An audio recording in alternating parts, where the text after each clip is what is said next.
people forget these are show animals. They're not pets that people don't care about.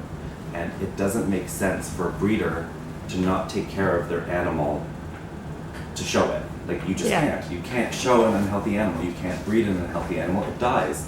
And if you have an animal that's producing beautiful babies for you that you want to show and better the line, it only makes sense to take care of it.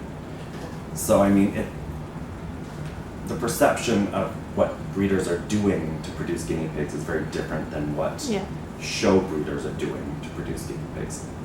As a whole. I'm never going to say every breeder is ethical or responsible. I'm never going to say that, because I've seen rescue people that aren't ethical and responsible. I've seen owners that aren't ethical and responsible. I've seen I've seen pet stores lie to people to sell guinea pigs. I've seen it. I've heard it. I've had people call me going, but they said this can live with this. What do you mean it can't? Well, what do you mean my hamster can't live with my guinea pig? You know? Well... Or, you know, they told me my rabbit and my guinea pig can live together. Like, all the time I'm hearing people going, oh, there's a breeder who broke their hip. They haven't been able to get outside. They have 30 guinea pigs and they can't take care of them. I'm going to go get them. I'm going to take care of them. And can we, as a group, help find them responsible homes? And immediately people go into action, driving all across Ontario, picking them up, dropping them off, bringing them to different places, helping them out.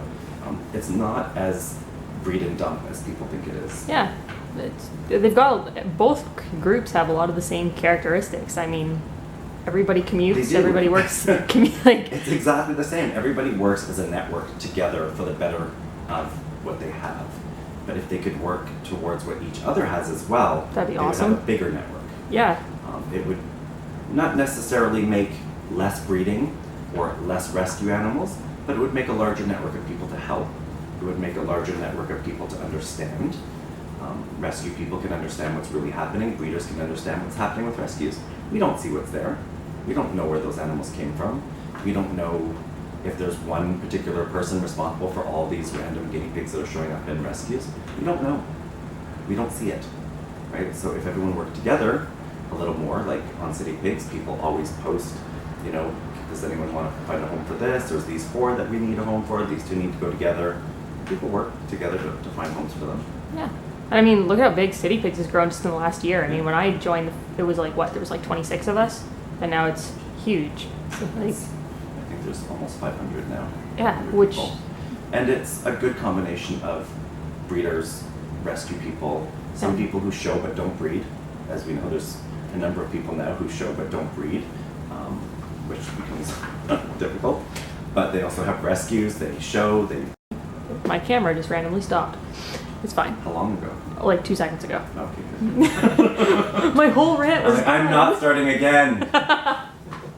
Yeah, no, you're good. But yeah, no, I agree. There needs to be more middle ground. I don't know how to continue trying, but it's just consistency, I guess, is... Because, I mean, I don't know. It's getting... People are crazy. Well, yeah. I'm going to tell you straight up. All. Doesn't matter what group, and it's true that whether it's dogs, birds, fish, hamsters, I didn't realize there are hundreds of breeds of hamsters now. I didn't realize there are naked hamsters, there are satin hamsters, there are Dalmatian colored hamsters, blue merle hamsters. I only realized this recently. Yeah, that's just a color variation of Assyrian. Well, see, I don't know these things, and I saw a hamstery or something. Yeah. Is what it's called, and I didn't know this. There's actually a hamstery in here in Toronto. They've just brought in the Roborowski. They're like little mini ones with the white eyebrows. Yeah, they've never been to Canada before until now. I don't know about these things, but even in those communities, there's still drama and people hating on them for bringing them in, and people hating on them for now there's too many, and what do they do with the extra ones? Do they feed it to a snake? Do they do this? Do they do that? You know, what's happening? It's too much. People get too extreme on both ends of the spectrum. Well, people make up scenarios when they don't know what's going on, and in both groups, and it's like, holy.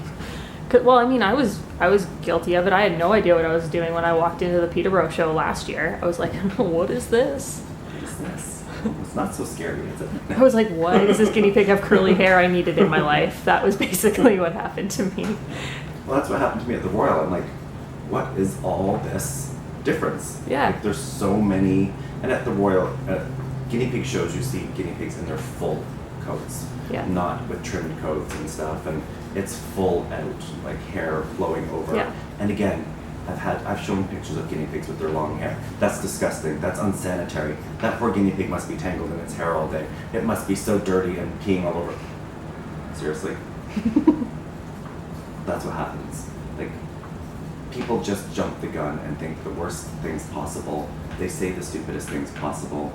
And if you think about things, it's a little bit more clear that that beautiful, clean guinea pig that's a picture of is clearly not tangled and covered in poo. Yeah, it's not like you So just there took must it be like. a way that we're doing it, and the animal's sitting still for me to take its picture, or videos of me playing with it, so it must not be kept locked like, I don't know, a veal calf in a little pen with its hair like attached to the sides of the wall. There's ways that things are done and the animals are comfortable and happy and still taken care of, and everything still happens. And show careers are very, very short for long-haired animals, like 6 months to a year is the longest generally for a show guinea pig. And I mean, not a lot of people can push a year.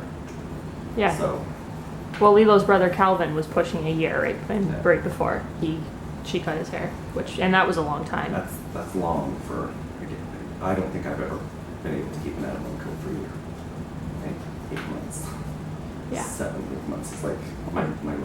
Well, it's a lot. It's a lot of work. And then I want to cut its hair. It's easier. Yeah.